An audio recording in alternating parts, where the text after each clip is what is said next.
معكم فيديو جديد، واليوم جاي لكم فيديو شرح كالعادة. واليوم راح نشرح لكم عن النحتات الجديدة للدروع اللي شايفينها حاليا على يميني ويساري. راح نستعرضهم قدامكم ونشرح لكم شلون تلاقوهم وين وكل هذا الشيء اللي بتحتاج تعرفوا عنهم. فقبل ما نبلش الفيديو شباب، لا تنسوا اللايك والاشتراك بالقناة. وبس خلونا نبلش بالفيديو. اوكي شباب، خلونا هلا نبلش باللي عليه دايموند على اليسار، واللي راح يكون اسمه بولت ارمر تريم.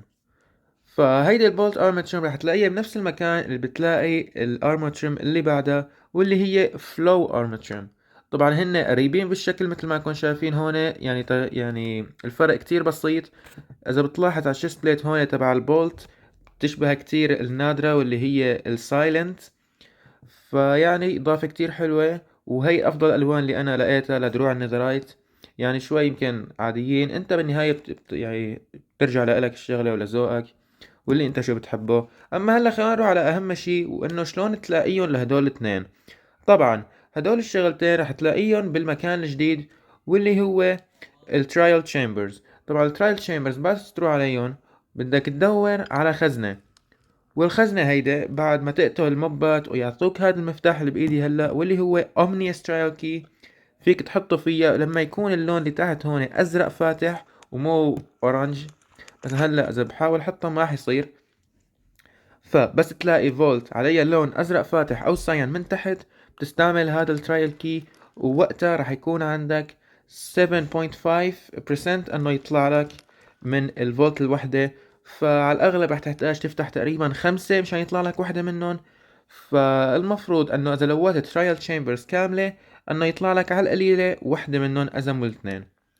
اوكي شباب، هلا خلينا نروح على جزء كمان مهم بهذا الفيديو، اللي هو شلون تكاثر الهدول الارمور تريمز تبعك. طبعا خلونا نبلش بالبولت ارمور تريم.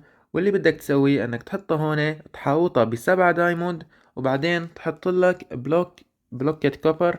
وبهي الطريقة مثل ما انك شايف راح تدبلها، راح يصير عندك من وحدة لاثنين. وبهي الطريقة فيك تحطها على كل دروعك اذا لقيت منها بس وحدة.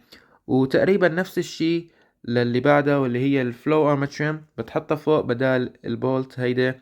بس هون ما رح نستعمل بلوكة، هون كنا عم نستعمل بلوك اوف كوبر، هلا رح نستعمل البريز رود. هن نفس اللون فتقريبا يعني سهل تتذكر هذا الشيء. اذا ما تذكرت فيك ترجع لهذا الفيديو وتحفظه يعني.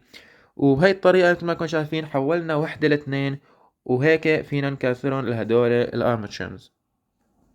اوكي شباب، هون نكون وصلنا لنهاية الفيديو. اتمنى يكون عجبكم وفادكم. عندكم اي سؤال او نسيت ان اغطي شغلة بالناحية تبع هدول الدروع، فيكم تحطوه بالكومنت وان شاء الله راح احاول ارد عليكم كلياتكم.